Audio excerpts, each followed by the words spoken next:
فيديو اليوم هنتكلم عن ازاي نعمل فيديو بالذكاء الاصطناعي او اي موضوع بالذكاء الاصطناعي. والموقع اللي هنعمل عليه اسمه راندر فورست، وهو دي واجهة الموقع. هندوس على الشرطتين اللي فوق بعض دول، بس لازم الاول تعمل ايميل على البرنامج على الموقع. فندخل على، انا دلوقتي عامل ايميل، فهندخل على طول على استكشف الذكاء الاصطناعي.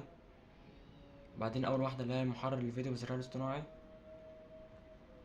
هيفتح لنا بقى انشئ فيديو بالذكاء الاصطناعي، هندوس عليها. بعدها يطلع لنا ثانية واحدة سيف موضوع الفيديو. هنقول يعني انت عايز موضوع الفيديو عن ايه. هنقول مثلا أهمية الرياضة. بعدين ندوس على دي، هيطلع هما يعملوا لنا فيديو بقى، هيطلع لنا فيديو على طول. هما بقى دلوقتي بيصنعوا الفيديو على طول.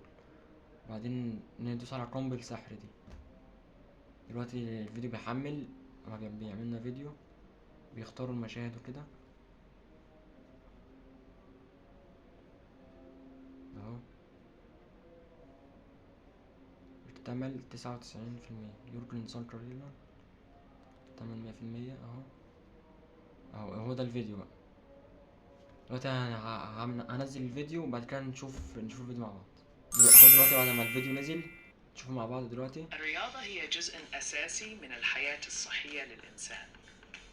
تساهم الرياضة في تقوية العضلات والجهاز القلبي الوعائي. ممارسة الرياضة بانتظام تقلل من الإجهاد وتزيد من 40 ثانية بالظبط. في بقى ممكن لو تحسن انت عايز الغذاء فيديو تاني النومي والحفاظ على ممكن الوزن يبقى اكتر المثالي من من كده. بين فوائد الرياضة. الرياضة تعزز المزاج وتزيد من الشعور بالسعادة. تؤدي ممارسة الرياضة إلى زيادة الثقة بالنفس والانضباط.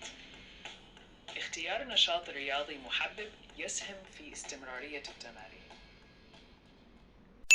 دلوقتي زي ما شفتوا ده كان عملنا فيديو بالذكاء الاصطناعي، وممكن تختار موضوع تاني غير الرياضة يعني اللي انت عايزه.